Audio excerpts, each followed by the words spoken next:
We got. You want me to do it? Yeah, I got somebody. The stream is We're live. live. We're live now. Now we're live. You know what? We don't need the opening. We'll fix it after. We're live. We don't need the opening today. The song, it says Tuesday night, but it's a Thursday night. You have to correct that. We got. All right, listen. Welcome to another episode of The Parents Lounge. I know you all missed the opening song. I think we're gonna survive it. We have a fantastic show for you tonight. Jamie Kaler, Justin Ruppel here from The Parents Lounge, and we have two up-and-coming actors, I believe, who are trying to make it in Hollywood, and they have a couple films under their belt that I think might help them and stuff. You might know them from every Broken Lizard film ever made, a little television show I like to perform on called Tacoma. I call it Tacoma PD, but apparently the real name's Tacoma FD. Kevin Heffernan and Steve Lemme are here tonight. Hi. Guys. Hi. Gentlemen. Oh, who has Hi, lips behind Steve? Steve Lemme? He's got big lips behind him. Steve, did you go live on your little thing? Did you click to your stuff? Do you know, I did, but it says I have to, I'll even try it again. It says log in or create an account to send the stream to your social, because this is what happened last time. I know it's what happened last time. It happens every time. So I guess, again, and this is what I told Jason, I go, this is going to be another, but here's what happens. We all came running from, came from soccer practice. You too, right? Oh, wow. You have a beautiful maid. Wow. That's a maid. Don't call her that. That's that Tacoma FD money right there. Did she bring you one of those Cuban sandwiches you love so much? Not tonight, sadly, but she did bring me like a chicken breast with adobo chicken with a dildo chicken. Dildo chicken. I'm going to shove it in my vagina. In your gullet? This is what it's like, parenting and stuff. I know, Kev, your kids are a little bit older. I mean, Steve and I are still in the thick of it, I think. You're basically, I got one you're almost left. An empty nester. You got one left? I got one left here at home. And, he's at football practice right now. So, and then he's going out to the team dinner. So I don't have to deal with him at all. And then my other two are in college. So, what does he play in? What does he play in football? He's a cornerback and he plays with some wide receiver. So he's skinny, tall and skinny. He's skinny and fast, unlike me. Man. And, that might not last, but. Kevin, you're fast. You're fast. Thanks, man. He's just a sophomore. He's a sophomore. So, Kev, did you play a lot of sports as a kid? Yeah. I played, some football, some hockey, some basketball, some baseball. Oh, wow. Look at the tradition sports, Those were the old days when people played 4 sports. Unfortunately, now, by the age of 5, if you haven't chosen your sport and you're in a club playing 5 nights a week, you are not going to make it. Yeah, but here's what I found out about that now that I'm older, Jamie, is that people who do that, those kids all burn out. They burn out by the time they get, into high school, college age, and they're like, I don't want to play this anymore. And so it's still better to have them play multiple sports so they don't get burned out. That's a really good piece of advice. That's my philosophy. Also, they got to be good. They got to be good enough to make the teams in all those other sports, though, right? Yeah, I guess so.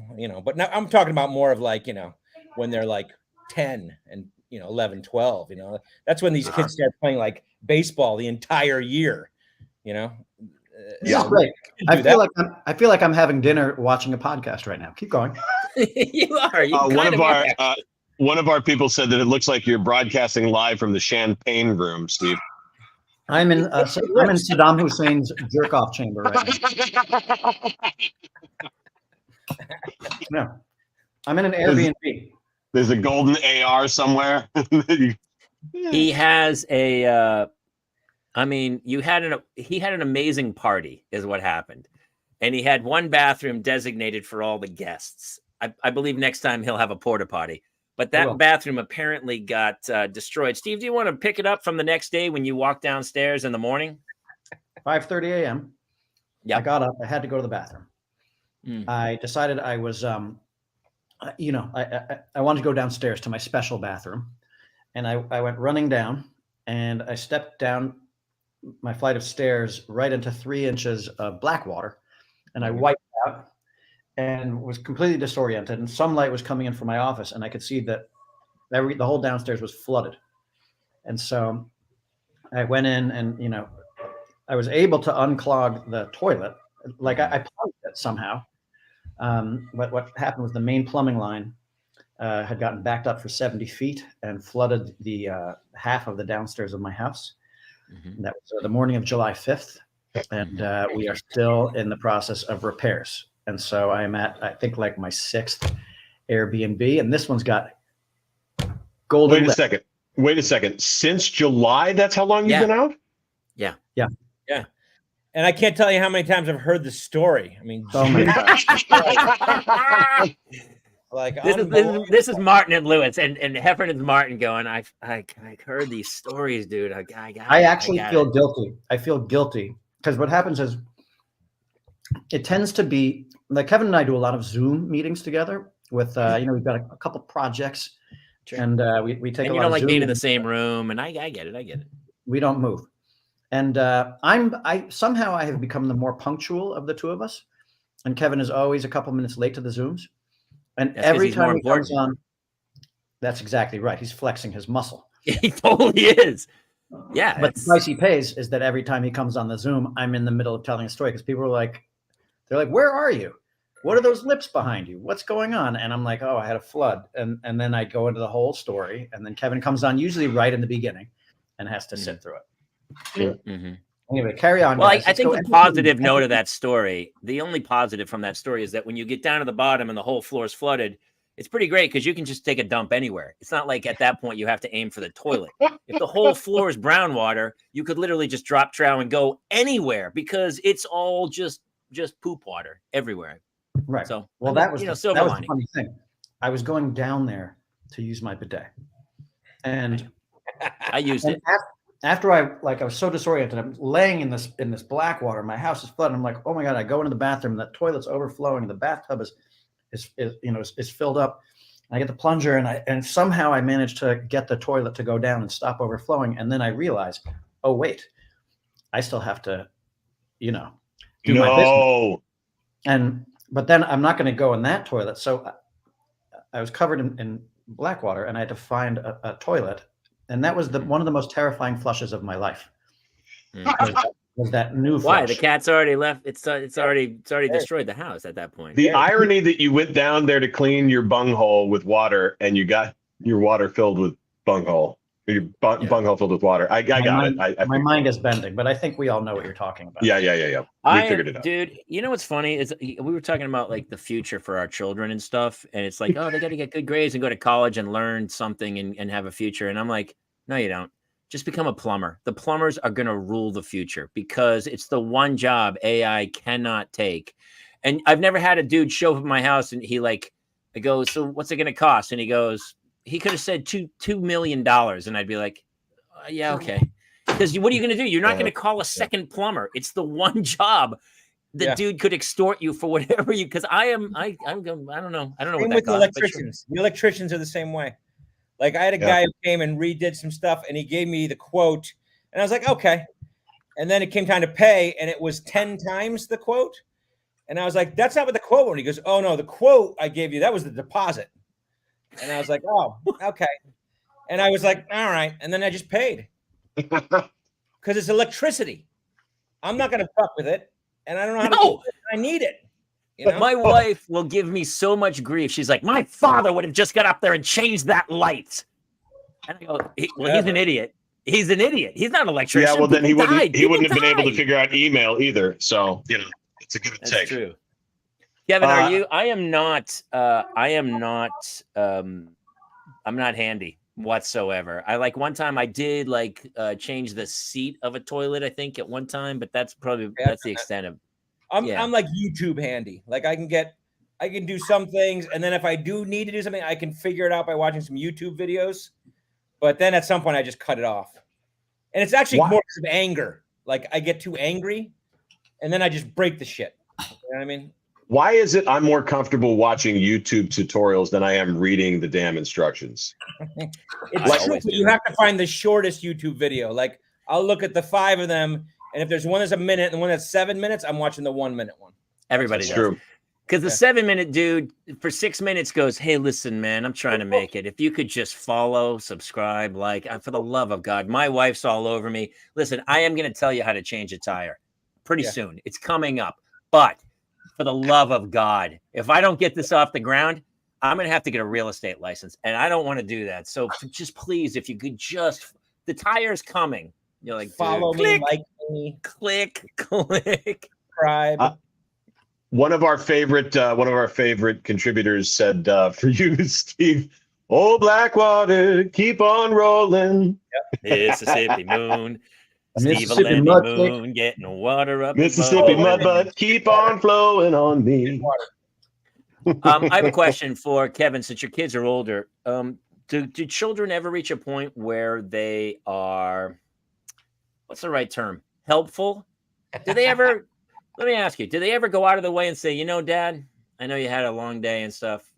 Can I do anything for you? Is that in the future at all? No, and I've had multiple snaps about that.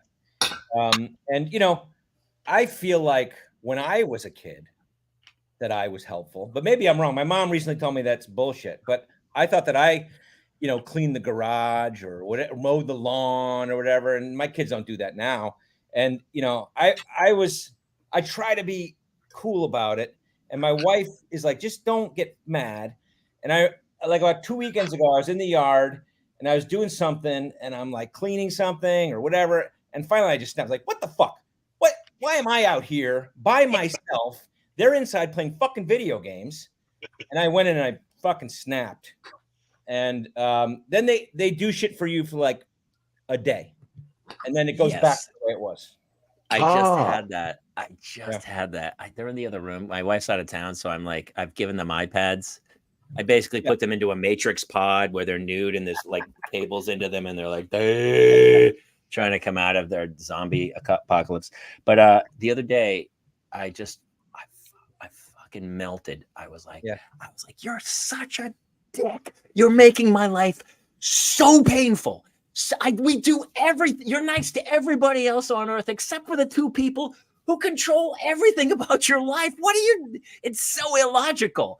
And I was like unfurled, and then did the dishes. She cleaned up, and I was like, I'm like the chicken with the pellet. You've trained me to unleash on you.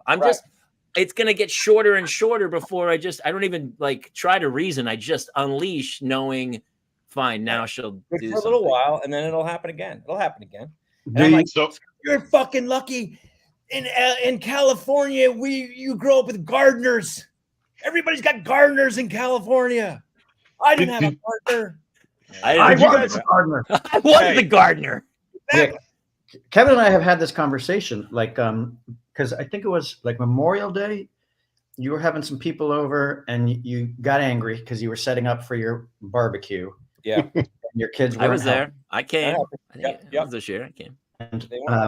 And you got mad about it. And you said this to me. You were like, when I was their age, I would offer to help clean the garage, or I would offer. And I was like, bull fucking shit. And you were like, yes, I will believe that. And then you said, and kids should offer to help their parents. I'm like, I don't know if there's any fucking kid who offers to help his parents. But I'm glad your mom called bullshit. And you might think about it though. It's like, I'm outside the window doing something, and I'm sitting there playing video games, and you look up and you see me out there doing it, and then your head goes back down to your video games. What kind of a human being does that? You know, it's like, if you're a human being, you're like, oh, this person is working hard. Let me just go see if I can do something to help out. That's just a natural reaction, right? But no, they don't do that these days. No, they don't do that at all. My kids don't do that whatsoever. I don't think they ever did that. I did that. To be honest, I was horrible. I was the youngest of 6. I was super spoiled. My father, we had a pretty big yard. He made me mow it. I lost my mind. He also grew a garden, and then he made me pick like the wax beans and the green beans. And I remember I was early teens, and I was just yelling at him, "This is your garden. I didn't grow this. I don't want to. Why do I have to pick it? I don't want to pick this. I don't even like green beans," or something. I forget. I was such a dick to that poor man. I feel so bad. I thought that you were kind of right, though, weren't you? No, you weren't. No, you weren't right. I mean, no, the guy worked. My father worked like 80 hours a week at a car dealership to raise 6 children. And I put a roof over your head. He put a roof over my head. They paid for everything I did. I mean, I should have manned up. But I was terrible. I feel terrible. How would he express his displeasure with you? Oh, by the time I came along, he was my siblings are 20 years old. There's 6 kids over 20 years, and the closest one to me is 8 years. So by the time I came along, he had a Schlitz and a Lucky Strike, and he was a broken man. I mean, to his credit, he would go out and play catch with me. Like he was a great dad. I wish I could go back in time and tell him that, but I cannot. So but it makes you understand. And now karma's punishing me.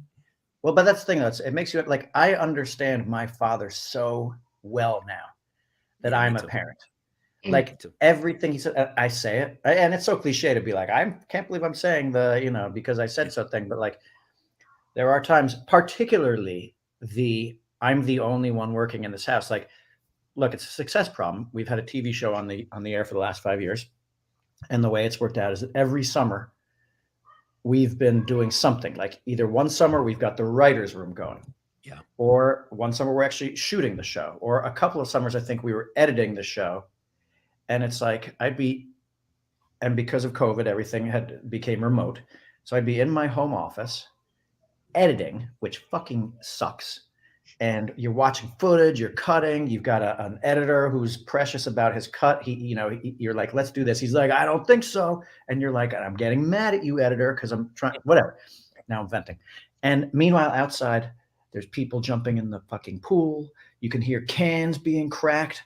There's music playing. At one point, my father-in-law walked through the office and like with a glass of ice with some Coke poured in it and went top shelf with the bourbon. And that was when I noticed that a $300 bourbon bottle had been emptied, and he like killed it and was like, oh, gotta get another one of these, and walked out. That's the thing. And then the kids have the kids eat, like right now, they're like, when I'm like, time for soccer practice, they're like, I don't have enough free time. And you're like, motherfucker, that's all you have. That's all you have. You have next Friday off and a half day the Friday after that. That's all you have is free time. Yep. And then you start being, you know how hard I work? You know when I was your age, I had a job at other, Wow. Well, Kev, both of your kids are in college now. Did they do summer jobs? I don't know if kids do that much anymore, it feels like. They didn't.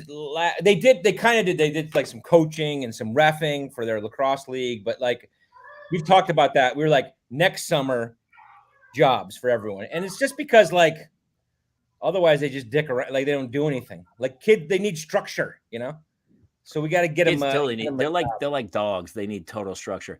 Here's what I think is a little different now that we're older. When I was younger, when you walked into a McDonald's, everybody there were high school students working, right? It felt like it was all high school kids. Like I worked at McDonald's when I was 16. It was great. I had a blast. We played in the softball league. It was super fun. But now you walk into McDonald's, it's like single moms of 4. Like it's not like kids are working jobs anymore. Yeah, it just seems like a weird movie theater and they're there. They took tickets, like or that kind of stuff. You know what I mean? Well, that's because now we need the people who didn't save up in their youth to have those jobs, because the kids aren't going to pay for those. Like, look, the ticket takers are now people in their 70s who just didn't have a retirement plan. And so who are you going to give it to? The 16-year-old who still has somebody paying for him, or the 76-year-old who has a kid who can't pay for him because he's got 2 jobs, and you're like, no, you got to give it to them. Here's the question I have, because I was a workaholic. My parents working constantly working. Everybody here has some level of success now. Can you turn it off? Shut up, Jamie. You were very successful. Can you actually take an hour, any hour, and just not be doing work? It's hard. Like once you ramp it up, I mean, I'd like to, and I think, Lemme will attest to this, is that, since we came out of the show and the strike has been going on and whatever, the stuff has ratcheted down a little bit. But I still find myself sitting here at whatever 10 o'clock at night doing something. I still. Well, what's funny about you two guys, and I equate this to people like Steve Martin or Jerry Lewis or whatever. They play the goofball on camera, but in reality, behind the scenes, I don't think people understand the concept of show running. Like you guys created a show, you wrote it, you directed most of the episodes. You're involved in so much. I don't think people understand that this 30-minute television show has this. I mean, there's a lot of decisions to be made. So a lot of times when I have friends who are showrunners, and I'm always like, okay, whatever, because they're busy. It's a busy job. Yeah, I mean, you got 200 people working for you, and you know, various stages. I mean, gentlemen, it's a little corporation. I totally agree. I just had a therapist who was like, so what do you do for a hobby? And I was like, what's a hobby? And they're like, the things you do for enjoyment. And I'm like, well, I'm a stand-up comedian. They're like, no, that's your job. What do you do to check out? And I was like, I golf. And so I started golfing, but now what did I do? I turned it into a goddamn business where now every time I go out golfing, I'm videotaping it. I'm making money off it. I have little sponsors and everything. I couldn't even do the thing I loved. And Steve, what you're saying, you're like, all of it's free time. Well, when is it? Because it ain't going to be when I'm older, because I won't have the cognitive ability. And it wasn't when I was a kid. I was in soccer, basketball, baseball, golf, swimming, tennis. I was a debate captain. I was part of DECA. So there was no free time when I was a kid. When is the time that we actually step out and enjoy anything? Well, that isn't work. Hopefully you do. We're on strike. That's why. Yeah, but you know what, though, Kevin? I look for things to do. Yeah. Like if I'm like going 15, 20 minutes and not doing anything productive, I start to feel guilty. Yeah, I feel uncomfortable. That's the question I had. I used to feel that way. I think I'm getting to an age. I'm a couple of years older than both of you, and now I'm like, nah. You know what? Bullshit. You never take time off for anything, Jamie. Oh, no. I take time off. I absolutely do. I absolutely do. Okay, so it comes in your 50s, late 50s then? Yeah, you're like, dude, death's around the corner. Let me slide into home. I don't need to. I mean, what am I doing? I don't know. Am I trying to forge my legacy? I love when guys are like, it's like the Stones released a song. Great song. Fantastic. I love it. I love the creative work and stuff, but you're like, I'm good. We got enough songs. I'm okay. I love what you did. We don't need any more. That's just me. Are you talking about Hackney Diamonds? Are you going to? I liked it. I listened to it. It's good. It's good. There's some really good songs on that. Yes, I agree. It's very good. Very good. I understand what you're saying. Would we be okay without it? Yeah, we'd be fine. No one's gonna lose sleep. Like you're also very busy with kids, and Lemmy, you guys got kids that age. I am Mr. Mom. I'm parenting children. Yeah. There's going to be a time where they leave, right? And then you're going to be like, oh fuck, what do I do? And I'll be dead by then. But sure. Like, I'm just going to chill out. But at some point, you're going to be like, I'm going to write new material. I'm going to do this. I'm going to whatever. And then you start doing that. And, I still do. Yes, I appreciate that. I write new material. Like my kids, are at the age now where either they're not home or they're totally doing their own thing with their own people. And so like, there's nothing else for me to do but come out to my office and when your kids are older now like this, we had a buddy of mine, Richard Marks, did the show, and he has 3 sons. And what he would say, his sons are grown adults now, and he's got such a great relationship. He used to take only one on the road, and he'd rotate it and take them out. Hold on, did he tell the other 2 that he'd be right there waiting for you? Oh, well played. I should have known better. That's my fault. Oh, my bad. Shit! I just got it. Just got it.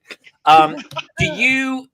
Because everyone's told me, and I told my wife this early, but we stayed together as a unit for so long, and I was always like, we should take them separately and let them get their own identity alone. Do you go out with your kids individually and go to dinner or do stuff? Well, it's funny because it happens now just because they're separated. I just went to Parents' Weekend at my daughter's college, and she's on the East Coast. She goes to the alma mater of Lemmy and I, and so I'm very familiar with the school. Very familiar with the people there. Oh, she's a legacy Nepo baby. Oh, Jesus. Did she even have to apply? So here's the thing, though. You're there, and Dad is known to go to that school. Dad wrote a movie called Beer Fest. And I go to she's on the women's rugby team. And Jesus. All of a sudden, I'm in the middle. I'm doing line chugs with my daughter in the women's rugby team. We're doing shotguns standing around a keg in the backyard of the women's rugby team. And, I'm like, what the hell is going on here? And my kid's getting drunk and showing them how to do a shotgun. Like, that is where it goes, Kayla. It goes to that world. Like, they become adults and you're drinking with them. She also has 4 stitches in her eye from rugby. Yeah, she grew up. She went to college and grew up fast. Yeah, dude, she must be. And she's chugging. Are you kidding me? When her dad is Farva drinking shots with the rest of the team, she must be a legend at that school. Well, it's funny because they sing. They do pub practices in rugby. It's a tradition, right? You do limericks and you do dirty songs and whatever. And one of them, the girls made up a limerick about my daughter. About me. Being at the pub practice with Farva, and I was like, oh Jesus. And then you get a drink at the end of your limerick, so I drank with her. And it's funny too, because for those of you who don't know, Kevin is you play the fool on camera, but the truth is, you are a pretty smart cat. I mean, for those of you who don't know, he has his law degree. He passed the bar in New York. He was a practicing lawyer when you guys were starting out. When you were doing Slam and Salmon, I think, and then even to Super Troopers, and then you're like, yeah, I guess this is going to pay off. But it's funny that you are that guy, because I've also seen you with a beer in your hand, and you're pretty agile. You can you can pop it. You're pretty good at it. Yeah, this is one of those guys. So you're better than a bunch of 18-year-old rugby players. I'll tell you that right now. That's so funny, dude. That's so funny. He's been given a gift though. Do you know the saltine challenge? You know the saltine challenge. Can you eat 6 saltines in less than 60 seconds? Wait, that's what the saltine is? I thought it was something else. I thought we were playing soggy cracker. Is there a Tide Pod on top of it? Do you eat the Tide Pod first? How does that work? I'm just confused. No, this is the G-rated stuff here. The saltine challenge. We sat down with the offensive line of the Tennessee Titans, and no one could complete the saltine challenge except for Kevin. Oh, is that right? Heffernan does it in like 45 seconds. He's got the wettest mouth. His mouth is so full of saliva. He's like, and it translates to all things. Like I've had so many meals with Heffernan.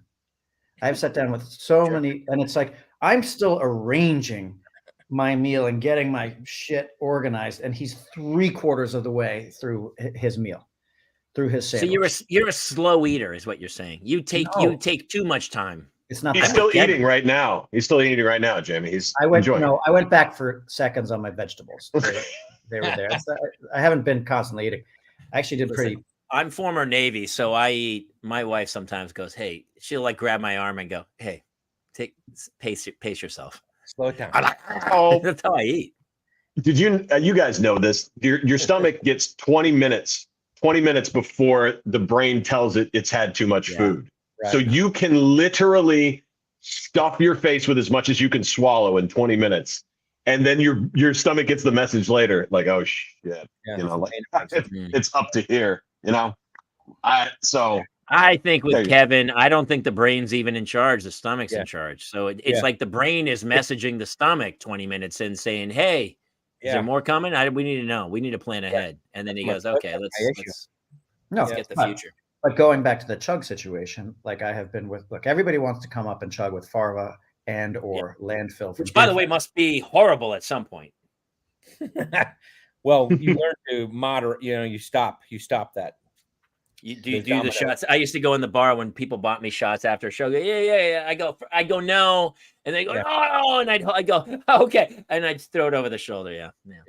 Yeah. Wow. No, but Kevin, like sometimes you realize people don't actually see us as human beings, and so like when we would do our stand-up comedy shows, after every show we did meet and greets, and you could see the people holding like multiple beers in their hands on the line because they want to come up and chug.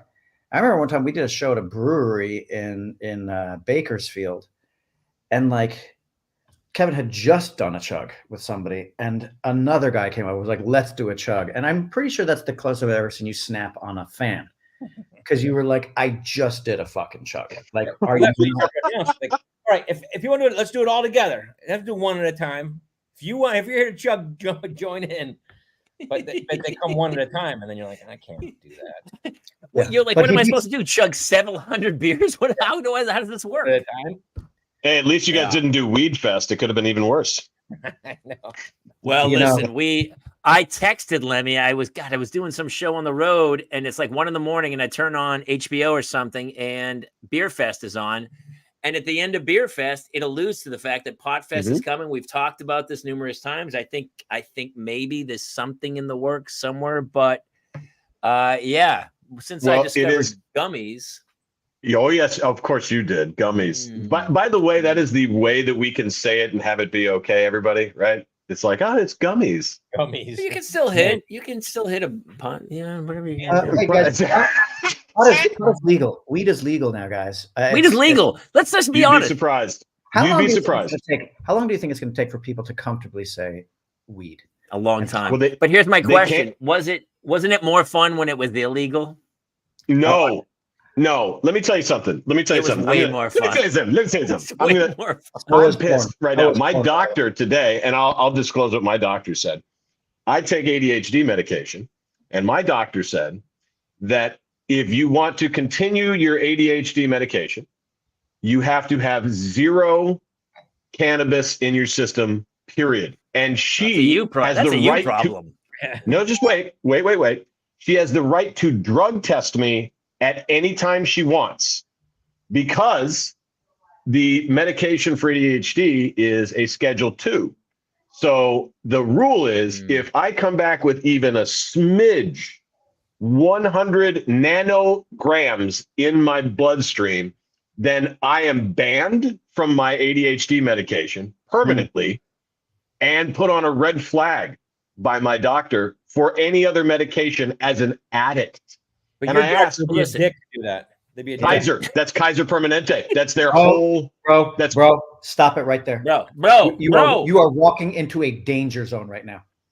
You stop it right there. You are walking into a danger zone.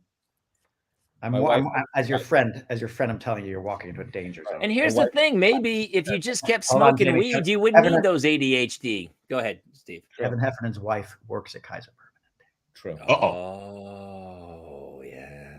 You fucked up. By the way, Kevin, not only besides being a genius and a comedy legend, also married very well. Like you're like, oh yeah, I love when I see actors marry other actors, and you're like, do you not know the acting industry? Why would you do that to yourself? Are you criminally insane? Yeah. And they go, yeah, I got caught. Yeah. Marry outside, man. Go outside. Always. Steady paycheck. Always. Steady paycheck, guys. Yes. Well, actors are okay. I think it'd be the comedians that's the real problem, because those are the one-uppers, right? Actors like to play, like actually can be in a scene with one another, whereas comedians, they are so competitive. But none of them make money. None of them make money. I don't think your understanding of actors is accurate. Very. Yeah. And by the way, worst comedians would be improv people. Have you ever been to an improv party when you're like, everybody there is from like the groundlings or the Improv Olympics, and you're like, are we just gonna do fucking bits all night long? All fucking bits. It's so painful. I got it. I don't mind doing bits. Yeah, me too. But can we? I've been in conversations with friends being, I got it. I see what you're doing. It's very funny. It's very. I'm so tired. It's wonderful. It's only been 15 minutes, and I'm so tired. That was another part of my parents' weekend. Is my daughter has joined the improv group, which Jay Chandrasekhar and I started. You started it, and Lemmy started at Colgate, and so I was at an improv party, college improv party too, and there was a lot of that, a lot of bits. And let me just say that Kevin and Jay's kids are both freshmen at Colgate right now. So and without being. Is Jay's is Jay's son or a daughter? Son. He is a son. Okay. Yeah. That's fine. Yeah. Well, also listen, Kevin, here's the deal, is that that they also, I mean, not to blow smoke up your ass, but they are like, holy fuck. In the back of their head, they're running bits going like, they're gonna make another movie. And maybe this is my big big break. There's my big break. Wait till he sees how I play this crazy character who works in a bank who won't approve your loan. You're like, dude, I see where you're going. I got what's happening. That's the way we feel about the guest actors on our TV show too. Yes, very much. We all every episode a guest actor does, and this is not just your show, every show we've ever guested on, the writers, the producers will come over and go, "Hey man, great week. You're killing it." And you're like, "Yeah, maybe my character lives on. Maybe. I mean, maybe he moves in with the family and then he's part of this, just, I don't know, maybe he's part of the show for the rest of maybe that could happen." Sometimes it happens. Sometimes it does. Frasier, we were just talking about Frasier Crane the other day. We were like, he was a guest. There's a lot of guests who turn into, and that's the problem. We have people as guests are like, oh, man, I crushed. We drive home that night. We're like, I murdered that show today. Oh God, damn it. Look, I love it when shows, especially like yours, you guys with Tacoma FD and like the second Super Troopers, you go deep on the inside jokes. You know what I mean? Like my buddy Paul Walter Hauser played like Canadian Farva, yep. Kevin. And I was like, when he was any creme fraiche? Yeah. Okay, no creme fraiche. I just about spat my coffee out. I was like, the fact that they knew that is the deep cut I needed. You know what I mean? And that's lost a lot these days. Do you guys think of like, do you actually read the polls and stuff when you're making a movie like that and go, all right, what is a deep cut we can put in here for the audiences, or a character we can bring back? Or it's funny, the evolution of those things, like that one, like that character in many of the drafts of the original drafts of Super Troopers 2 was just was not seen. He was just a guy like, I think it was Emmanuel Shrieky's character was like, oh yeah, we've got a guy like that, Lonnie Lelouch. And at some point, I don't know, like many drafts in, we were like, we should probably see that guy. And then the question was like, well, what's he going to say? And we're like, let's just have him do the scene. Like, anyone want creme? No creme? Okay. And like, and then, and it was funny because then like that scene existed. And then we started, and internally, I think there was a debate on whether or not we should have him, but we put him in. And then later on, we were like, let's put him in this other scene in the restaurant and have Farva and French Canadian Farva run into each other. Oh. And I'd say like, Paul Walter Hauser, by the way, was discovered by Kevin Heffernan. I would like to say that. Is that right? Well, discovered is a strong word. I think. Kev, hang on for 1 second. Let me bring Jason in, he was running something he did with his children tonight and came in. So Jason's here. Hello, everybody. Hey, buddy. Hey, buddy. So you discovered Paul Walter. Kevin's going to be modest about it.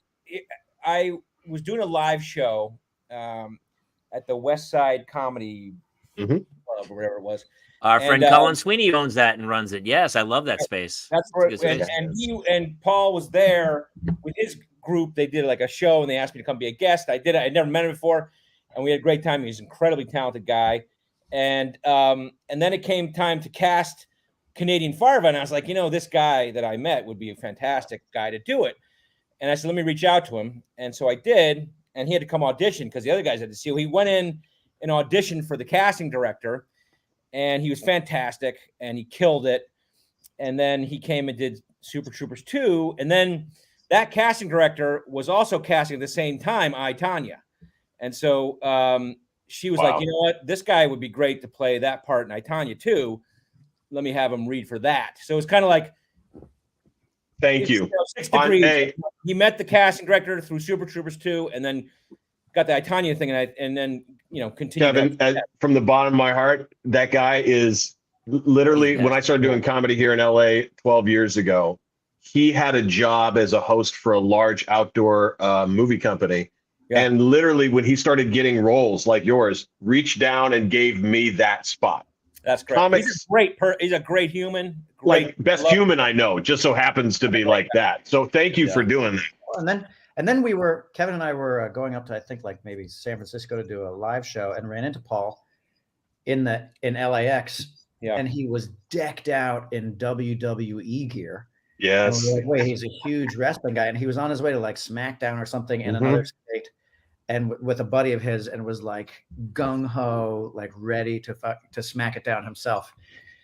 He is so damn funny. And but I love those deep cuts, like that. You guys have a similar through line that the Sandler verse does.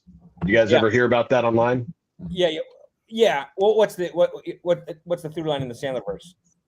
The Sandler verse is that every single one of his movies actually exists in the same realm and time. Yeah. So like That's Dan interesting. I didn't Aykroyd know and that. Tommy Boy, he has later on in 51st Dates, Dan Aykroyd makes an appearance, and it's the same character last name that he works for. Right. Funny. And Rob Schneider's and Yeah. I just love that that's a through line possibility with you guys. So I think it's more of like, and Justin, just to go back to what you were saying earlier, I think it's more of like, we think that's funny amongst us. So it's like, you're kind of sitting in the room like, oh, and it's really kind of masturbatory in the sense of like, hey, will people remember the joke that we did, whatever, and we do it in Tacoma too, but we just find that shit funny. And then you find out that's the Easter eggy stuff that real fans love because, it's like, the thing that they recognize. And I think that's what makes your show and all your movies the best, is that you guys are writing for yourselves, really. And I feel like so many times I feel like people write, oh, I think people will like this. But what you guys write is like, you're in the room and obviously somebody said a joke and everyone goes, that makes me laugh so hard. I don't care if anyone else on earth laughs at this. This is in the movie. And I feel like that about Tacoma as well, where you guys just kind of just do your own.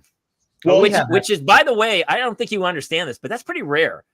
I mean, we've all worked on a lot of shows, and I got to tell you, the one show I worked on where people are like, how was that show? I go, dude, it's like magic. I mean, yes, takes are 15 minutes, and a lot of it's unusable. But I don't think I haven't laughed that hard on a set in my career, I don't think. I mean, it's like we're sitting there doing these crazy scenes for 15 minutes, and everyone in there is like, oh, none of this is usable. But this is the greatest day I've had acting in years. Yeah, we're low maintenance. That's why. Yeah. But that's the way it should be. I remember, I can't remember what season it was, but like we had just wrapped, and I went to do, it was the Mr. Mom thing that Culbert and Pelletieri did, and I went to do a day on that, and I was like, everybody is so fucking stressed out here, but like not even stressed out like the usual stuff. I was also like, everybody's taking it really seriously. Yeah, like too seriously. Like everybody's in a bad mood. All the top people are shitting on their whole department underneath them. Everybody, I was like, this is supposed to be fun, like, I mean, right? I posted something this week because I one of my first shows was Friends. I'm barely in it, but I'm with Matthew Perry. It was one of the hardest weeks I've ever done. It was the tensest week. Every day I was like, I'm about to be fired. They're going to fire me, man. This is nuts. No one spoke to me. I just wandered out. I kind of did my scene and then went back to my dressing room. No one spoke to each other. It was very tense. The shoot took so long that they changed audiences halfway through. After 4 hours, they got rid of that audience, brought a second audience. They redid. Everything was a new take. I was like, it's supposed to be. But then you'd watch a show and you're like, the show was magic. You're like, holy shit.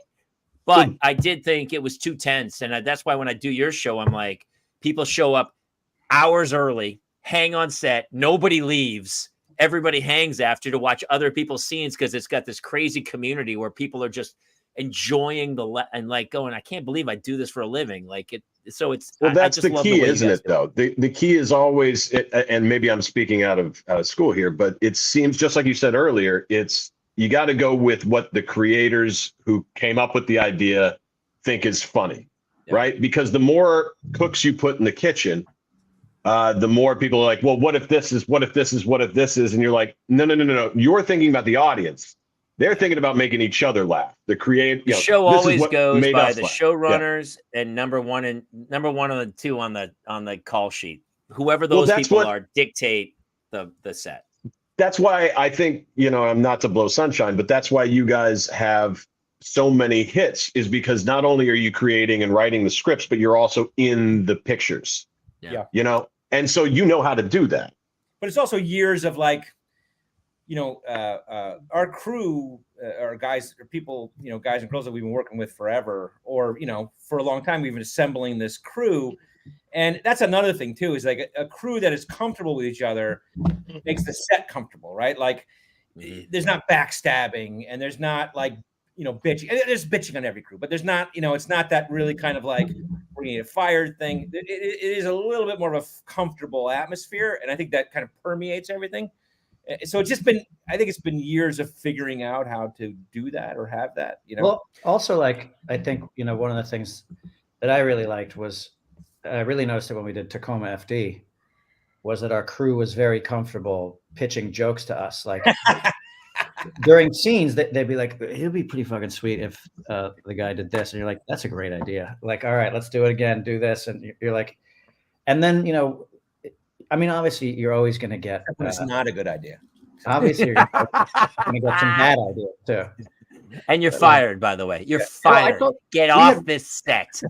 We were shooting episode 5, the death photos, 405, the death photos episode, and like we had just shot all this coverage and flipped the camera around, and then the boom guy came up to me, and he's been on the show for years, and he was like, you know, here's a joke that you should have done, and he pitched me an awesome fucking joke, and I was like, why didn't you pitch it to me when we were fucking too late now? I'm like, don't you know how you've been here? You've seen this before. He's like, I don't know. I felt weird. I was like, turning back around, and we fucking turned back around. I almost like shamed him into continuing to pitch jokes. I shamed him and made everyone. Mr. Lemme, I know I'm holding the boom right now, but I've got a really funny idea. Yeah. And then when Lemmy said, turn it back around, my head went. The boom Kevin's definitely the listen, working with both of you, Kevin's the let's not turn around guy. Yeah. And Steve's the hey, let's turn around guy. So just so you know how their dynamic is, that's pretty much but you know, why does it seem so familiar to me? Some other dynamic very close to it. Why does it seem so weirdly familiar? Jason, dude, those last 2 episodes, the blood bank and the the kangaroo court they make me laugh so hard. It's so good. Did you guys ever do kangaroo court in the Navy? Did you guys ever do that, Kaylor? Kangaroo court in the Navy? We actually did, yeah. So that's why it kind of hit home with me, because we did do that, because people would have grievances in, you know, you're out in a ship, and obviously there's a lot of dudes, and you're having a lot of sex with each other because it's a tight ship, and so you're trying to, you know, you want to make sure that no feelings are hurt, because, you know, sex can get tricky for one side or the other. So you want to make sure. And so we go to kangaroo court, and we would dictate who would. Did you guys take saltpeter to calm your dicks down? Because I heard that's a big thing. I never took any. Not that I know of. They might have been in my meal. I don't know. I do know we had this thing, anabuse, which was we'd have guys on the ship who had drinking problems to the point where they would bring, like, you couldn't bring alcohol on the ship, but they would bring sterno and melt it and drink sterno because there's alcohol in sterno. That's how effed up guys were. And so there was this thing called anabuse, and they would have to go to the medic every morning, and they would take the pill. And what would happen is if they drank alcohol with that pill, they would get violently ill. And I was like, that cannot be good for your health. But whatever, here we are. And so that was, that was the number. Oh my God. Oh my God. Oh. Funny. Wait, so, you know, Kaylor, what I always find amusing is that your favorite episodes of Tacoma FD are the ones I'm in. All are the ones that you're in. You're like, I honestly, I've never seen another episode, just so we're on the same page. They might be wonderful. Honestly, both of you, listen, I love both of your work, and the stuff you're doing is fantastic. And those other episodes, they may be fantastic. I wouldn't know. But the ones I'm in, holy cow. The boxing one, oh, it's so good. So good. So good. That's a great one. I've seen so many. I've seen Jamie watch his own sketches next to him on the plane. I'm like, what are you watching? It's me. And it's just him in the sea. But the problem is, like, and the problem is, and Kaylor has this too. It's like on our set, there's so much improv, and I know the shit that Kaylor loved, and sometimes it just can't work. You know what I mean? We don't. You're in. It doesn't follow. Whatever it is. Still the urine joke is still the best joke ever. Joke. They wouldn't. It's in the gag reel. You know, but but there's by the way, I haven't seen the gag reel.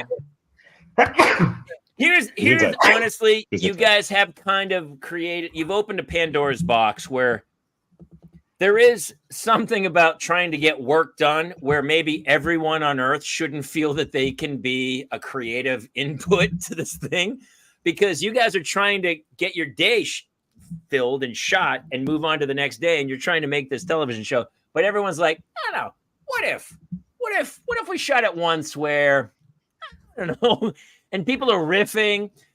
Dude, people are improvising off camera where they're not even on camera, like riffing. And you're like, dude, you're not even being captured on film. I don't know what to tell you. None of it is usable. Yeah. Say who it is. Say who it is, Kayla. I know exactly. I won't say John Rudnitsky. I will not say Rudnitsky's name. I won't say it because he's one of my favorite actors on earth. I love him. I think he's wind-up toy, though. hilarious. He's a wind-up toy. Wherever you wind him up, he'll do the improv. Oh Off screen, on screen, doesn't matter to him. I know. It's He's so on good. fire. It's, I get it's just what happens when people, if they keep pitching the idea and you're like, okay, maybe. When they don't understand that means I don't like it and I don't want to, and they keep insisting and then. But also, is because we know our crew so well, you can be like, no, boom guy, shut the fuck up. That's right. Yeah, That's okay. right. He gets it. He's okay. What was it like when you guys did the first one? Let's go back because obviously, by the way, Slam and Salmon was just on.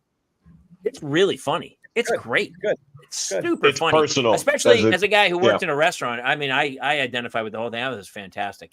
Yeah. And then Super Troopers, were you guys still in that vein or was it more of a like, let's stay on script, or were you guys riffing at the time?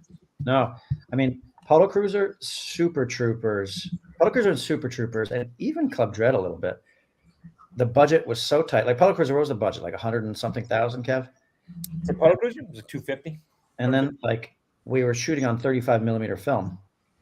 And same with Super Troopers, we only had like a couple of takes Yeah, I for was gonna each say. shot. And if you were going to improvise, you better be damn fucking sure. And so it was like that because it was. Would you rehearse this? Would you rehearse the scene first so that everyone knew? And if you were going to improvise, you improvised in the rehearsal so that everyone goes, all right, that's in. That's going to be part of the scene and go. That's how we did it. We did a lot of and then you just kind of incorporated the script. But then when you were shooting, I mean, it was at the point where the film was so expensive that, as soon as the camera rolled, Channing Tatum had to yell action immediately to start acting immediately because any film that was spent between roll every and frame was a waste. Yeah, and they're like, oh my God! I remember the camera guy being like, "We're running out of film. If you go action a little faster, that's okay." So you're actually saying the digital capabilities are making it better for improv? Oh, no question about it. I mean, it's like once we started shooting on that stuff, you're like, "Fuck it, 19-minute takes." Whatever. Let's just improv. On Tacoma FD, Kayla said there are times where our camera guys are exhausted. Like we're like, keep it rolling, and like let's go back. He's holding a steady cam too. It's like a 19-minute Well, it's the boxing take. episode specifically. Yeah. So yeah, but it really is. We would improv in rehearsals all the time, but when it came to shooting, we wouldn't improvise at all. There's like very few improvised lines. I fight technology with my children and everything, like whether it's iPads or whatever. But I will tell you, if you were coming up now and you were like in your teens and you wanted to be a filmmaker, there's going to be like 15-year-old kids shooting feature films on their iPhones that are going to be magnificent pretty soon. I mean, it's crazy what they can do. Yeah. When I was at Colgate last week, Jay Chandrasekhar's kid, he works in the film department. And we went down to this room, which did not exist when I was in college. Full of cameras, like high-end shit, a green screen studio, all kinds of stuff. And you're like, we had this. We were trying to explain it. We sound like old men, but when we were in college, there was like a video camera that you stuck the VCR tape into and had it like on your thing. And then when you edited, you put two VCR tapes in the thing and then edited from one VCR tape to the other. And like, just the realization of the equipment that they have now and on your phone. I mean, the phone is a billion times better than any camera we ever had back then. Crazy. Well, it's like I think about that sketch we did, Kev, My Wacky Grandma. Yeah, that's the first film we shot and edited. And like barely like the final shot is we did like what I guess what the Zucker brothers did intentionally, where like we all did a freeze frame, but like at one point you remember like we're doing the take and Chandrasekhar forgets his line. And Fran Johnson elbowed him, and he was like, "Oh!" And he said his line, and then we kept going with the sketch, and we deemed that good enough to put in the final cut. Well, because also we couldn't edit. Like I think it's. That's what I mean. We accepted it. Meanwhile, Kaler showed me. You edit right on the phone. You edit right. I mean, you can edit it wherever you need to. You know? Yeah, but we saw like Kaler's. You know that film, that video you sent to me the other day, like the Kaiser Soze Drunk Eye. It's like that. These are like student films, and it's like it's like a Scorsese masterpiece. It was brilliant, wasn't it? Brilliant. It was really good. Yeah. It's just Entrepreneur, I think they're called. They're online. There's like 4 guys doing it, and oh my god, they did this I can't even explain it. It was so brilliant, though. We were like, wow. Yeah, we say to those, but they still don't have as many followers as the dude who, the chick with the big boobs who does a crappy dance and lip syncs, and she's got a. Well, I mean. You know, that's fine. It's that's fine. Lowest common denominator. There's room for that too. That's not they don't Venn diagram into the same area. You know. I don't know. I know. I'm the old grumpy guy who's like, it's an art form, but it's not taken away from your viewers. It's not either Jamie or big boobs. You know, no, like I know. I get it. It's also like you but can't. I do. I'm raising children, and I'm trying to like maintain some form of art in the concept of what we're all making. Actually, let me ask you this, and we'll I don't want to drag you guys out too much. I don't want to beat you up, but I went the other night to a friend. He was I think he was like 41 years old, and the party theme was Animal House. Okay, and so we go to Animal House. All these people are like 40 years old, which means most of the women never probably saw Animal House. It's like that was 1978. 78 Animal House came out. Still to this day, my favorite comedy of all time. I tried to show my wife, and she goes, "I've seen all these jokes before," and I said, "Yes, but they were stolen from here." They started, yeah. It's like when I see a TikTok video, I go, "Hey, that's a great George Carlin joke. You took it and just refurbished it. It's not." So, what are your guys' influences that changed you? Obviously, I feel like Monty Python we grew up on, but what was your first time when you were like, you saw a movie and you're like, holy crap, that's what I want to do? Before I answer that, let me tell you one story, Kaler, that plays to what you just said. Like I said, I was at Parents Weekend at Colgate doing an improv show, and they had some professional guys coming from LA to teach the kids improv. So they had some guys come up there. And they're guys that we kind of know, and great guys, and it was fun to have them there. And one of the guys there was Rob Belushi. Well, I don't know if you guys know Rob, but Rob is Jim Belushi's son, and he's probably about 10 years younger than me, but he's a very funny guy, and he's been on a bunch of shows, and he's a great improviser. But anyway, so you're there with a guy whose name's Rob Belushi, and you tell the kids in the improv group, this is Rob Belushi, and they're like, okay, and they're like. His uncle was John Belushi. Who's John Belushi? And they're like, have you ever seen Animal House? And like none of them had seen Animal House. None, not one. And I was like, you're like, you can't believe it, because in our mind that is the thing. So like, yeah, for me, I mean, for us it was those Landis movies when we were that age, and it was the Animal House and Blues Brothers, or the movies like Stripes and Caddyshack. They aren't Landis movies, but in the same genre. Right. I mean, those were definitely those movies of that era that we loved and just cracked us up when we were, 10, 12, 15 years old, whatever it was. And we quoted it. We would go to school and quote them. There would be quotes. But if you think about it, like, and maybe every generation is going to say this, but like for us, we feel it was the golden age, because it's like you got Landis, you got Cheech and Chong, you got Monty Python, you got like Martin. Chevy Chase, like Richard Pryor. Richard Pryor's a huge one, and then coming along, Eddie Murphy starts doing it, and it's like. And by the way, as we say this, we'll actually start to remember more movies, that were like incredible comedies that weren't just like, if you watch like the Blues Brothers, it's not a movie, it's a film. Yeah. It's like and these things are great films. Like they've got good plot. Like Fletch has a great fucking plot and great jokes. Like The In-Laws is one. It's like Serpentine. We used to say that. Run Serpentine. You have to run Serpentine. And this guy, the fucking dictator, which Well, you guys, those movies were what we aspired to, when we made movies. you know, those influenced us on how to make film. Well, I think that Super Troopers for kids coming up today, that might be their Animal House, Super Troopers. I look at films today and I go, where are those comedies today? But the problem is everything's so niche. Nobody, like back in our day, everybody saw, because there was only one movie that opened a weekend. We all saw it. We knew it. We memorized it. Now, my kid doesn't watch the same things as the kid next to her. None of them watch. They're watching like YouTube videos of a cat going through a maze. So where is that community universal film that everybody watches? There isn't. You're sharing those communities with a smaller group. That's it. I mean, that is, you can find those niche audiences online. You're just not online as much. And well, it's like Mr. Beast. And like the YouTube, I mean, YouTube has the biggest channels now. YouTube's biggest, yeah. It's the biggest. But is he a comedy? I mean, are no. People like, so instead of watching a 90-minute film, they're watching a 3-minute film of a guy who drove his Jeep into the pool. Well, but it's like, it's also like a Matt Rife, you know, or like Shane Gillis or Nick Brigazzi. Well, those are stand-ups, sure.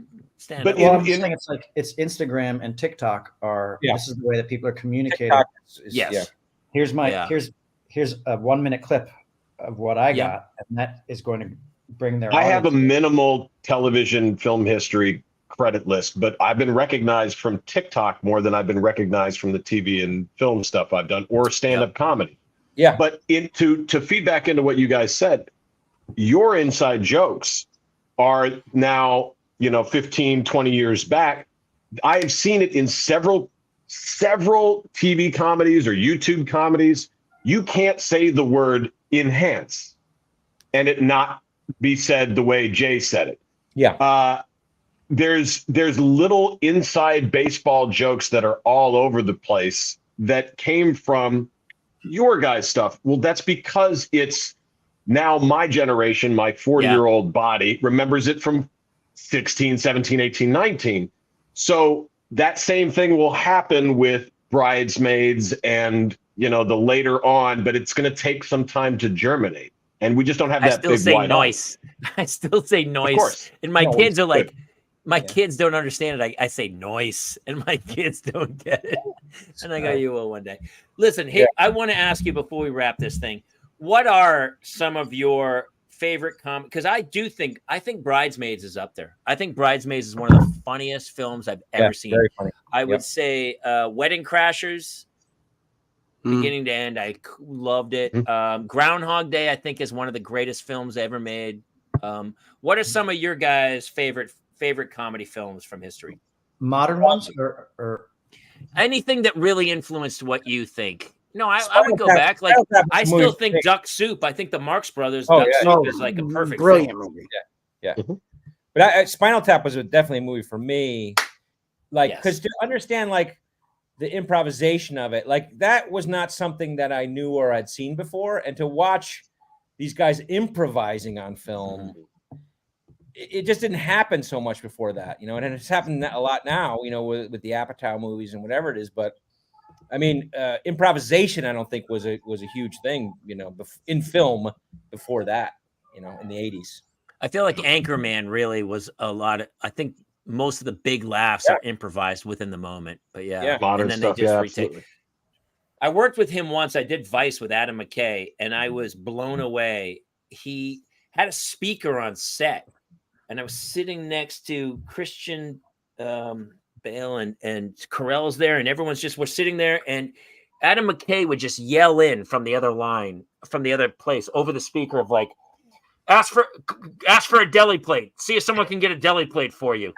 And Christian Bale would go like, can we get a deli plate in here? And it was this, they would just roll camera. Like the same way you guys do with that 10, 15-minute roll. And he would just yell lines in, and then other people would chime in. And I was just in awe of like, I could feel it. You go, that one's going to hit. That one hits. And you could see the genius of McKay where you're like, oh, dude, I totally see it. Yeah. And I love that vibe for comedy, especially where people there's a script where the train tracks, but let's get off the train track, get a crazy laugh, let's get back on the train track. And I love that kind of work. Yeah, no, I did an episode of Curb. Did you ever do Curb, Kaler? No, I did an episode of it, and it's like there is no script. No. And they give you like a slug line of what the scene's about, the scene's about, and you go there and you just do it. And then like you have multiple guys there. When I was there, it was like Schaefer and Mendel and those guys, and then Larry, and they start crafting. And you do the scene again, and it's like dump that, do that, keep that. Here's a new one. You know what I mean? And it was just like it was just amazing that they crafted those scenes in that show from improvisation, right? Yeah. And you're like, yes, they were very good at it, and they were skilled at it, and they were experienced. That's the way they always shot the show. But to be dropped into that and being like, holy shit, this is amazing. I just hope I can keep up. And and Larry David was not, he didn't suffer fools, and he didn't, there was no diplomacy. It was like, you say something, don't say that again. And you're like, okay. and then you just, okay, I'll say that. And then the scene just got built. But I that experience for me was an amazing experience to do an episode of that. I have to, Jamie, I have to interrupt. I have to ask one question because it's part of I've argued with this for years, and now I'm in front of you both. Kevin, in Beer Fest, I'm sorry. In Beer Fest, there's a scene where you guys knock the head off the doll. Yeah. Bobo, and you find out that the recipe is there. Yeah. And there's a scene where you walk up and you're hitting Steve with the doll, and you go, "You're frustrated." And I'm like, oh, they're doing Fortress. Yeah. The song, "It's too late, I'm feeling frustrated." And people are like, no, you're stupid. You're adding inside jokes where there are no inside jokes. Please tell me I didn't just make this up in my head. You did. It wasn't wrong. But that's a great story, that scene, because the way it was scripted, Jay's character was supposed to do that with Lemmy. And we were on the day, we were starting to shoot it. And it just, because it wasn't working, because Jay's not as annoying as I am. Like I know how to annoy Lemmy. Yeah. And so, to Jay's credit, on the day, it was like, why don't you do this? And then we improvised that little moment, right, Lemmy? Yeah. That's the only fandom geek out moment I had to have. I appreciate you answering that. Sorry. Yeah. No, yeah. I mean, I hate to say how wrong you are, but at least you brought up a scene that has a little story behind it. Thank you. No, it was like we were starting to shoot it, and it just wasn't. It kind of wasn't working because Jay couldn't annoy me. And I was like, "Fucking, like, give it, bother me, give it to me, bother me." I was like, "Heffernan, come here, show him what to do." And Heffernan started to fucking bother me with the thing, and it was so annoying. And Jay was like, "You just do it." Oh, it's so good. All right. Yeah. We just lost. Well, let me ask you, as an actor, could you just act annoyed? Is that something that you're capable of, or did you need, say you're supposed to take a punch in a film, would you be like, can somebody just fucking punch me in the face? I'm so confused. Yeah, bro, I'm method. Okay. All right, Dustin. I get it. Yeah. I get what you're saying. Lemmer, what are what's your big favorite comedies that you kind of use as your tent poles in life? I mean, like I said, it's like growing up, there were so many. I mean, Monty Python, like Holy Grail was one of the first ones I remember being like fucking dying at in the theater. And Arthur. I remember Arthur. I forgot about Arthur. That's a good pull. I remember that one. And back by the way, Arthur today doesn't work at all. Well, they tried it again. Wouldn't make it. They did it, and it didn't work. They did. Yeah, well, that had to be 10 years ago. Yeah. But nowadays, people would be like, "Oh my God, alcohol is a disease. What are you, crazy? You can't do that. You're gonna hurt somebody's feelings." See, but also like back then, it was like my father brought me to see Animal House in the theater. I was a kid, and he didn't understand. Dude, you were literally a kid. It's 78. I was 9. Were like 10 years old. You're 9 years old. 9. And he's foreign, and I don't think he understood the ratings. But Kevin knows that it's like that scene, the pillow fighting scene where they're all naked. Yeah. I was like, I mean, back then there was no, you didn't have the internet with. I'd never seen that before, and like I looked at my dad, and my dad looked at me. He's from Argentina, so he's got an accent. And I was like, all right, here we go. And he looks at me and he goes, "This is a good movie." And that was, and then we kept watching the movie, and I was like, okay, and that's some of those movies. Mandy Pepperidge. Oh, did you guys pick up the day when you first saw it that the reason he fell backwards is because he got an erection? No, I didn't. You didn't pick up on that? Because I didn't either until about 2 or 3 weeks ago when I saw it. And I was like, oh, he's falling backwards because he's up against the wall. I mean, I got it, but I was 15 and I was erect at the time. In high school. I love that. That's the problem that he said. He goes, oh, there's naked women. Not the fact that they go to a school because they know a girl died in a kiln explosion. Right. And they go there specifically to ask her out to go, hey, I'm supposed to have a date with her so that they can get her friends who are grieving over the death of their friend to come out and bang them. And then they take their girls out and they leave them by a lake at an all-black club. That's the part that's wrong. That's the part that's wrong. That's not wrong. No, that was exploiting grief is fine, guys. It's funny because my son's, he's 12. He's at this new middle school. His best friend, my son came up to me the other day. He's like, Dad, do you know what 69 is? And I was like, yeah, I know what 69 is. Do you know what 69 is? Because his best friend's locker number is 69. And I was like, yeah. Why don't you tell me what 69 is? And he goes, it's when a woman puts her mouth on a guy's balls and he licks her vagina. And I was like, that's close enough to be like, that's close enough, And I'm like, what do you mean close enough? Is there something I don't know about? What do you, I'm confused now. What else is involved? I'm so confused. I feel like that's spot on. I like to get my dick sucked during a 69, but that's my version. You're saying because it was just on the balls. Oh, yeah. I don't want to be. That's my thing. That's my thing. To answer your question, like I think throughout the years there have been incredible movies that have always brought me back to being jealous of how good they are. Like I remember Dumb and Dumber came out when we were like starting sketch comedy. I forgot about that one. And that is so fucking funny, that movie. The so script is awesome and the performances are awesome. Like it's so good. Whenever you watch a movie, are you guys like me? When I watch a comedy, I go, it's either it was okay or boy, they milked every joke. I thought Bridesmaids. I don't think they could have got another joke out of that movie. I thought it was really an Anchorman. I felt the same way of every single moment where they could take a joke. They were like, it's been 6 seconds without a laugh. And they go, well, let's pop this in here. And you're like, it just clicked for me. But yeah, we just watched Zoolander the other day. Dude, when they're, by the way, that's Alexander Skarsgård pouring the gas with the all orange, over each other. The gasoline. Wham! Where you're like, wake me up. And you're like, I think the first time I saw Zoolander, I was like, I don't get it. And then I was like, that's one of the funniest movies I've ever seen. So good. Yeah. You guys put in you guys put in Paxton in Club Dread, and he's a serious, for a long time, a serious actor. Yeah. I mean, and then we just lost Jimmy Buffett. And because of that, I literally went back and watched Club Dread because of the freak out that he has. Yes. Yes. Anybody tell me what the secret ingredient in Coconut Pete's paella is? Paella? Anyone? Coconut Pete's paella? Coconut? Yes.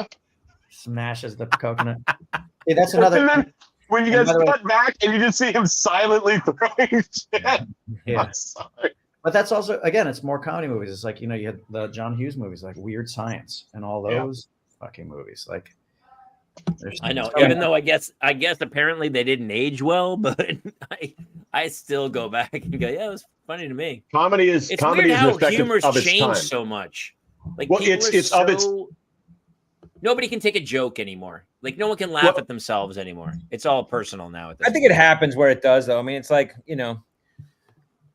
when I saw Team America: World Police, I was like, oh my God, I couldn't even figure out how to make a movie like this. Like, I know. It's so funny and has so many different elements, whether it's music, whatever it is, the puppets, like I can't do it. I give up. I can't do that. We were dying during that movie. And they made fun of everybody. But they were making fun of American foreign policy in a time where you couldn't even joke about it. So it's not a sensitivity thing. It's about the time. What is ripe for parody now? And in the 70s, it was the sexual revolution. And so we were like, okay, well, we can make fun of the fact that men and women now have their say in it, you know? And so that was what's funny. And in 2003 and 4 and 5, when they made Team America, you could make fun of the fact that America was in shit, you know, and all of that. So it's finding out what is the buzz thing about right now, and then turning those powerful people on their back and being like, we've got you in satire. Yeah. I mean, you know, I feel South like Park is still killing it. I mean, those guys are week in, week out. You're still like 50 years, and you're like, Jesus Christ, you guys are. They don't give a shit, right? It's like the Film Actors Guild was the name of the of SAG and everything. And you're like, you can't do that shit. You know what I mean? But they also, those guys, it's also like just having fun. Like, you remember, like Kevin and I got our hands on that the first movie they did, Cannibal the musical. Oh, yeah, and it's so good. It's so funny. A VHS tape, and we watched that opening Spadoinkle Day number fucking 10 times. We kept rewinding it and laughing harder and harder each time. I agree. I don't know why. I mean, I do know why. We thought it was hysterical, but like, it's really funny. You know, I think there will still always be voices, and like, you know, I think it's just a matter of time for, and I'm probably blanking on some of the stuff that's out there right now. There's probably things that are out there that I don't know about, you know, on all the different streaming platforms, just because either I'm old or like there's just a different pocket of people who would know about this thing, and it'll make its way to us eventually. I mean, that's like, you know, with Super Troopers, that was the 2002's version of a viral video. Mm-hmm. You know, very much so. DVDs, and 3 years later, we suddenly became aware that, you know, it was the DVD culture that had made that movie get passed around. Yeah, and it sat in people's, you know, DVD players in college and high school or whatever, and you know, and so, you know, I think there's always going to be a version of that where there's a good comedic voice. That's, you know, before Animal House, right before that, there were no R-rated comedies. It was a bit of a puritanical spot in society, and that film came along and changed everything. And then people were like, oh, wait a minute, we can laugh at this. And then every other film was like a guy trying to lose his virginity, ding dong do, or whatever. Well, you nailed it. That was who was in power. It was a religious calmness, you know, like we can't talk about sex. And so the sex thing was what was funny. And now the things you can't talk about, people are making those things funny, whether it's Bros. I don't know if you guys saw that, but that was an amazing comedy. And it was about two gay guys in a relationship, and one didn't want to be the traditional gay guy, and the other guy was a firefighter, you know? And so, but the humor was perfect because it was the stuff that everybody said, now you can't make any jokes about this. And they were joking about all of it. That was 2 years ago. Yeah. And it's just who is in power and how can we take the piss out of them a little bit? Well, that's what they're going to do. And it's coming now because you can see it with like Burr and especially Gillis and all these guys. They're leaning into those words that we're not supposed to say to hurt. When I was a kid, you'd go to Spencer Gifts. There was a whole bookcase of like Polish jokes, Irish jokes, Italian jokes. And you'd open the book and be like, hey, did you hear about the Irish terrorist who blew, you know, he burned his mouth. He tried to blow up the tailpipe. You're like, now you can't do that. People will be like, hey, man, that's not cool what you're doing. Well, a lot of it is the messenger too, right? The messenger is a lot what it is. You know, if you're a mean-spirited guy or whatever it is, I don't think it flies as well as if, you know, that Shane Gillis is a guy he seems like such an affable guy. You know what I mean? And I think you can get away with, you know, delivering that message if you're not being a fucking asshole. You know what I mean? You're so right, man. They're out there. The mean-spirited people are out there. I feel like that's the key of life. Just don't be a fucking asshole. Don't be an asshole. Things will just don't. Right. All right, listen, I've kept you guys way Yeah, we are longer so than I lucky Go to on have had forever. that. I could go on forever. We just made you on a Thursday sit with us for 90 minutes and shoot the shit. So hey, listen, Intense. we're not even gonna, Steve Lemme, Kevin Heffernan, we love you guys. Thank you for coming on and talking about kids somewhat. Ish. And, Jamie, can I just say something?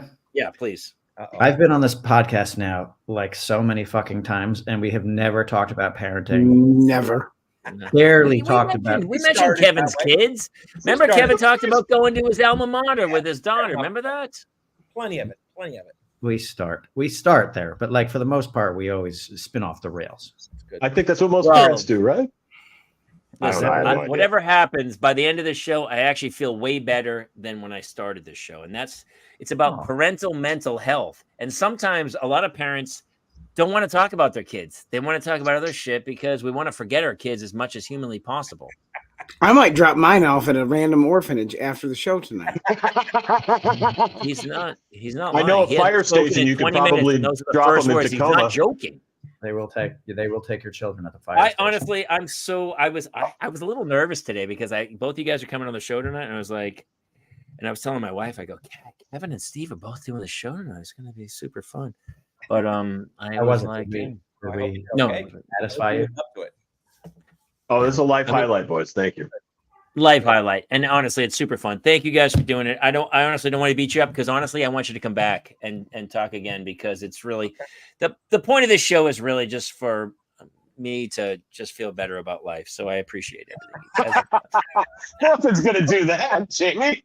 It just makes me feel better. And when we sign off, my wife's out of town till Sunday, and I have 2 children, and I have coaching soccer, and there's a swim meet, I believe, and I forget what's happening. Taylor, cherish it now, because someday it's over. Cherish it now. 2 things. I actually do. I do. I pick on it all the time, but I love it. I love it. 2 more things, Kevin. The first time I did Kaylor's podcast, like we talked about, we did talk about some like husband-wife stuff, and I gave a little advice on how, when you fight, you shouldn't try to win a fight because that's how you perpetuate the fight and everything. And then they, like I said goodbye. That was the last thing I did, and they cut me off, and I was still in like the waiting room, so like I could see what they were talking about. And Kaylor was like, "Fucking, who would have thought the guy from Super Troopers is gonna come on here and give us the fucking advice?" And just trashed me. So beware. Okay. Beware. Stay on. I don't remember trashing you whatsoever. But You're complimentary. You're complimentary. here, honestly, I'm not even gonna push you guys out. Hey, what about those 2 fucking mopes who wait no, honestly, I have told this many times. Obviously, my boys bought me a house and I found a wife outfit, and it was the 4 guys from it are my groomsmen. So that was a fantastic experience for me. But arguably, the way you guys do the show is I can't thank you enough because I didn't even audition. Steve called and he was like, "Hey, we're thinking about you for this." And I go, "Yeah, when's the audition?" He goes, "No, you shoot Monday." I go, "What?" Only time it's ever happened in my career. And it's offer only, baby. It shows the way you guys do the business. You are so good at comedy and you're so comfortable and you do comedy the way you want to so that everybody, it's just what you think is funny. And so, and the set, you really have to be careful. You can't badmouth anybody because everybody's related to Kevin on that set. You really have to be super careful about what you say. And Kaylor, the direction I always give you, like Kaylor always comes in with like a 3rd layer or a 2nd layer to his character, like a 3rd dimension. I'm like, no, just be a dick. And he's like, but that's the same thing on the podcast. Yeah, I don't know your character. I'm writing backstories. I'm like, but my character, he's twice divorced. He's got 2 kids. He's really trying to work. And Lemmy's like, dude, just be a dick. That's it. And then I do it again exactly the same way as I did it the first time. He goes, better, way better. That's where sometimes I just say, be more of a dick. And you're like this. More of a dick? And I'm like, just be more of you. Bring yourself to the role, Jamie. Hey, listen, I don't know what's happening with that show or cable TV or True TV, but I got recognized in the airport the other day with Justin. We were flying back. I was there, and this woman walks up. She just goes, "Are you him?" And he goes, "I don't even know what you're talking about." and she holds up a screenshot of the Of boxing Polanski. episode. Nice. And her son walks over and is like, I'm just such a big fan. Oh, He And goes, he said he'd seen all the episodes 3 times. He'd watched them through on HBO Max. And I was flying back and I was like, and I was talking to Justin, going, it's a really good fucking comedy, dude. It's so fucking low. It's so. and he had the you nerve guys to are locked complain in. about it too. He was like, you're being recognized in Chicago O'Hare. And I'm like, shut up. This is the best And moment it's funny, ever. out of all the things I've done, I got recognized for Tacoma, and I was like, oh Good, yeah, baby. that's a pretty good. And they were like, Man. Prestigious. it's a pretty good show. All right, guys. Well, I'm out. listen, Thank I hope it goes more, and we'll see what happens. But I love you guys, and thank you for doing the show. I mean, I can't thank you enough. It's really kind of you guys to come play. So, Thank you, guys. Thank you so Kevin much. Heffernan and Steve Lemme, we're gonna let them go, and then we'll wrap this thing. We love you guys. All right, Bye, guys. out. All right, now that Lemmy's gone. I'm kidding. Fucking Lemmy, can you believe the bullshit that guy does? It's just bloody. No, I love those guys so Back much. up my theory. Man, he I brings had some great shit up. 100,000 views on that video. Fuck, I love those guys so much. I mean, I'm so thankful they came and did the show. I love this episode. It made me laugh so hard. And yeah, we talked about kids a little bit, but for everyone who was watching along, I mean, come on, Heffernan and I Lemmy. watched That's like the beginning from the car. gold. I'm so sorry, So buddy. You. Yeah, I So did my good. best. I got back. the best- and The best parent is here in the middle, right here. The one who's just doing his You very mean the one who best. trimmed his goatee and now he's growing it back in? Oh, look at that. just 2 days of not shaving. It's just the way Yeah. it's Clean boy. shaved it. Well, yeah, because I did the makeup for Vision this weekend, and it wouldn't work with the. I knew. You say you shaved. I knew There you exactly go. what happened. Well, that Listen, was I have really to go fun, put you guys. 2 kids to bed. JG and JR. Tomorrow, Kaylor, I'll see you. And Jason, you in I'll the see morning, my you friend. in my Bye. dreams, you beautiful hunk of man. Thank you to everybody who tuned in. Listen, go watch Tacoma FD. The old seasons are on HBO Max, and the new season's on True TV somewhere. And it's gold, man. They're so great and so much fun. So, Boxing episode specifically. it's so great. It's so great. All right, I love you all. Love you guys. That's Take it. care. We'll see you guys next time here in the Parents Lounge. Good night, everybody. Bye-bye.